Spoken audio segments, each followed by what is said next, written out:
Large intestine देखेंगे। चूँकि small intestine हो गया, हम लोग लार्ज इंटेस्टाइन देखेंगे। लार्ज इंटेस्टाइन में हम लोग ये देखेंगे कि जिस तरह से स्मॉल इंटेस्टाइन को हम लोग देखते हैं उसी तरह से लार्ज इंटेस्टाइन है, जिसकी जो लेंथ है वो 1.5 मीटर है। अगर हम लोग जो स्मॉल इंटेस्टाइन देखे थे उसमें से ये देखे थे कि ये उसका जो पार्ट है वो ड्यूडेनम है, जेजुनम है, इलियम है।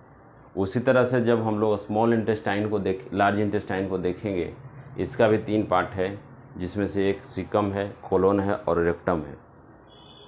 आपको बताए थे कि जब हम लोग लार्ज इंटेस्टाइन पढ़ते हैं, स्मॉल इंटेस्टाइन जब पढ़े हैं, उसमें से मैंने 3 एरिया में बताया क्वेश्चन, जिसमें से एक पियर पैसेज का क्वेश्चन था। उसके बाद में आपको बताया कि ब्रूनस ग्लैंड का। उसी तरह से इसमें कुछ पार्ट है जहाँ से हम लोग ये देखेंगे, लेकिन थोड़ा सा पार्ट हम डाइजेस्टिव सिस्टम का जो एलिमेंट्री कैनाल उसका टीएस सेक्शन बता दें, जो एनसीईआरटी में आपका दिया हुआ है। इसमें से क्वेश्चन पूछा हुआ है कि आउटर टू इनर और इनर टू आउटर क्वेश्चन रहता है कि आपका डाइजेस्टिव जो सिस्टम है उसका जो एलिमेंट्री कैनाल का स्ट्रक्चर है उसमें से जो इनर टू आउटर स्ट्रक्चर क्या होता है। तो इनर टू आउटर अगर पूछेगा, आउटर टू इनर, तो अगर आउटर टू इनर पूछेगा तो सीरोसा, मस्कुलरी, सब म्यूकोसा और म्यूकोसा रहेगा। लेकिन इनर टू आउटर अगर पूछेगा आपका तो होगा म्यूकोसा, सब म्यूकोसा, मस्कुलरिस और सीरोसा। इसलिए इस चीज़ को याद रखना है कि outer to inner, inner to outer पूछता है, तो उस अनुसार में अगर क्वेश्चन पूछेगा तब बस इसको याद रखिएगा। साथ में क्या है कि मस्कुलरिस जो लेयर है उसमें से 2 है, इनर है आपका सर्कुलर, आउटर है लॉन्गिट्यूडिनल। तो किसी आप देखिए क्वेश्चन बैंक में दिया होता है कि आपको डायरेक्ट नहीं देगा, सीरोसा, मस्कुलरिस, सब म्यूकोसा, सीरोसा देगा, फिर इनर देगा सर्कुलर, आउटर देगा लॉन्गिट्यूडिनल। इस तरह से आपको ऑप्शन दिया हुआ रहेगा। इसलिए ये एनसीईआरटी का पार्ट है, इसमें से थोड़ा सा हमको बताना था, उसमें बता दिए। अब हम लोग चलते हैं लार्ज इंटेस्टाइन में। तो लार्ज इंटेस्टाइन का जो पार्ट हम लोग देखते हैं उसमें से 3 पार्ट इसमें देखेंगे। पहला पार्ट देखेंगे सीकम, दूसरा पार्ट इसका देखेंगे कोलोन, तीसरा पार्ट इसका देखेंगे रेक्टम। चूँकि रेक्टम से तो क्वेश्चन रहता नहीं, जिस तरह से हम लोग जियोजेनम में देखे उस तरह से इसमें भी क्वेश्चन नहीं रहता है। लेकिन क्वेश्चन जिस पार्ट से रहता है उसमें से ये है कि जब हम लोग इसका सीकम वाले पार्ट पढ़ेंगे तो सीकम का 3 बात इसमें है जो सीकम में पढ़ेंगे। पहला है कि ये ब्लाइंड सेक इसको बोलते हैं, सीकम को हम लोग ब्लाइंड सेक बोलते हैं। दूसरा पास है, चूँकि इसका जो सीकम के एरिया में होता है, इसी एरिया में वर्मीपोर अपेंडिक्स रहता है, जो कि जिसको कि हम वेस्टिजियल ऑर्गन मानते हैं। तो वर्मीपोर अपेंडिक्स भी इसी एरिया में पाया जाता है। साथ में इसका जो है सिम्बायोटिक कुछ बैक्टीरिया होता है इसी सीकम में ही, जो सिम्बायोटिक बैक्टीरिया इसी के अंदर फॉर्मेशन करता है, मेंटेन्स द लोकल इम्यूनिटी।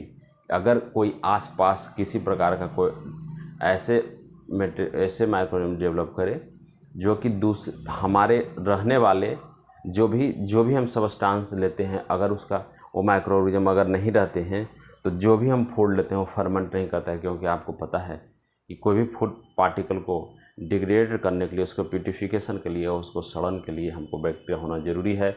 क्योंकि उस पार्टिकल को डाइजेस्ट करने का एंजाइम केवल बैक्टीरिया में पाया जाता है, जो भी हम लोग सब्सटेंस को ले रहे हैं वो सब्सटेंस सड़ के फिर वो पुनः फीकल मैटर में बदलना और लैट्रिन में बदल जाना, उसके लिए हमारे बॉडी का जो माइक्रो ऑर्गेनिज्म है वो अगर वहाँ नहीं रहते हैं तो वो फीकल मैटर, वो पार्टिकल क्या होता है कि वो पुनः छोटे स्मॉल सब्सटेंस में नहीं बदल पाता है और एक फीकल मैटर के रूप में नहीं होगा, जिसके कारण क्या होगा कि वहाँ पे अनवांटेड बैक्टीरिया, वैसे बैक्टीरिया जो हमारे बॉडी के लिए इफेक्टेबल हो सकते हैं।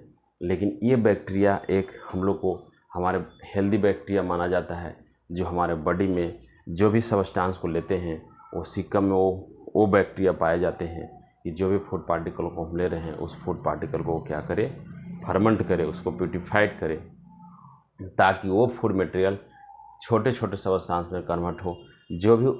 जो भी सब्सटेंस वहाँ पे बने वो हमारे फीकल मैटर के द्वारा हमारे बॉडी से रिमूव आउट हो जाए। इसलिए यहाँ पे हमारा जो है एक गुड बैक्टीरिया रहता है जो हमारे बॉडी के अंदर में, हमारा रेक्टम सीकम के अंदर में एक लोकल इम्यूनिटी देता है, जिससे कि हमारा जिससे कि हमारा उस एरिया में उस बैक्टीरिया अगर नहीं रहेगा तो हमारा फूड का जो भी कंपोनेंट है उसका डाइजेशन प्यूरिफिकेशन नहीं होगा। इसीलिए वो बैक्टीरिया को वहाँ रहना ज़रूरी है, क्योंकि आप जानते हैं हमारे शरीर के अंदर में 2 तरह का बैक्टीरिया रहता है। वैसा बैक्टीरिया जो हमारे बॉडी के लिए लाभदायक है जिसको कि यूजफुल बैक्टीरिया बोलते हैं, लेकिन ऐसा भी बैक्टीरिया जो हमारे शरीर के लिए हानिकारक भी है जिसको हार्म बैक्टीरिया बोलते हैं।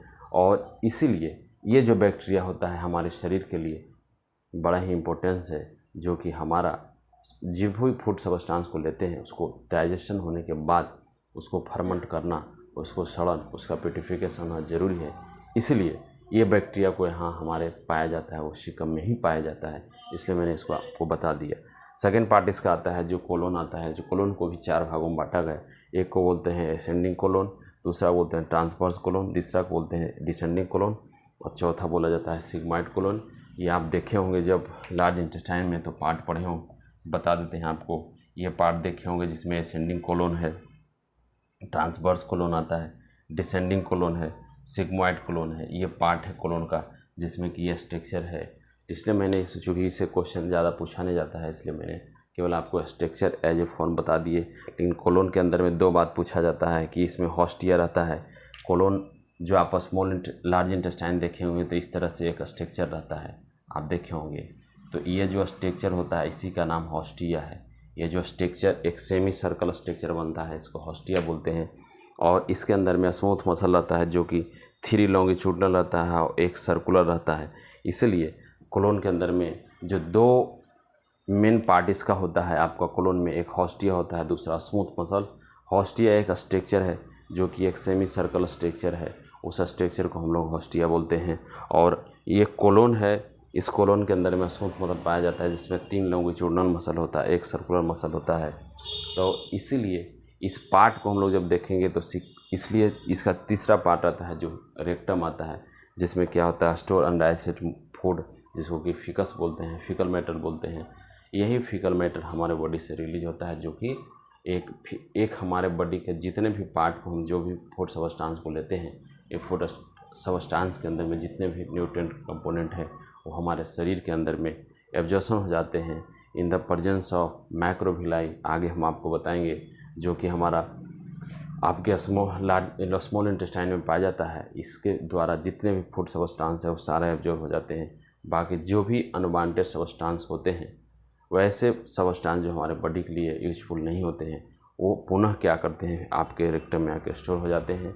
अब ज़रूरत पड़ती है तो हमारे बॉडी से वो क्या होता है रिमूव आउट होता है। इसलिए ये जो हमारा पार्ट था लार्ज इंटेस्टाइन का, इसमें से मैंने 3 बात आपको बताया। ये पहला इसका पार्ट होता है लार्ज इंटेस्टाइन का, जिसमें से पहला पार्ट होता है वो है आपका सिकम, जिस सिकम के अंदर में हमारा क्या होता है कि ब्लाइंड, जिसको सिकम को हम लोग ब्लाइंड सेक बोलते हैं। दूसरा इसके अंदर में ही एसोसिएट रहता है वर्मीफोर अपेंडिक्स, जिसको कि हम लोग वेस्टिजियल ऑर्गन बोलते हैं। इसके अंदर में सिम्बायोटिक बैक्टीरिया पाया जाता है जो हमारे शरीर के लिए, हमारे बॉडी के लिए बहुत ही इंपॉर्टेंस है। अगर ये सिम्बायोटिक बैक्टीरिया नहीं रहेगा तो हमारा लोकल इम्यूनिटी उस एरिया का नहीं बन पाएगा। और आपको पता है जितने भी हम फूड सब्सटेंस को लेते हैं, जब तक वो डिग्रेडेट नहीं हो, प्यूरिफिकेशन नहीं हो, उसमें सड़न नहीं हो, वो फीकल मैटर नहीं बनेगा। इसलिए उसको वहाँ बस बैक्टीरिया का रहना ज़रूरी है, क्योंकि अगर वो बैक्टीरिया नहीं रहेंगे तो प्यूरिफिकेशन का प्रोसेस नहीं होगा। इसलिए उस बैक्टीरिया को वहाँ रहना ज़रूरी होता है। साथ में अगर हम इसका देखें कोलोन का, तो कोलोन का भी 4 भाग होता है, जिसमें से ascending colon, transverse colon, descending colon, साथ साथ सिग्मॉइड कोलोन बोलते हैं।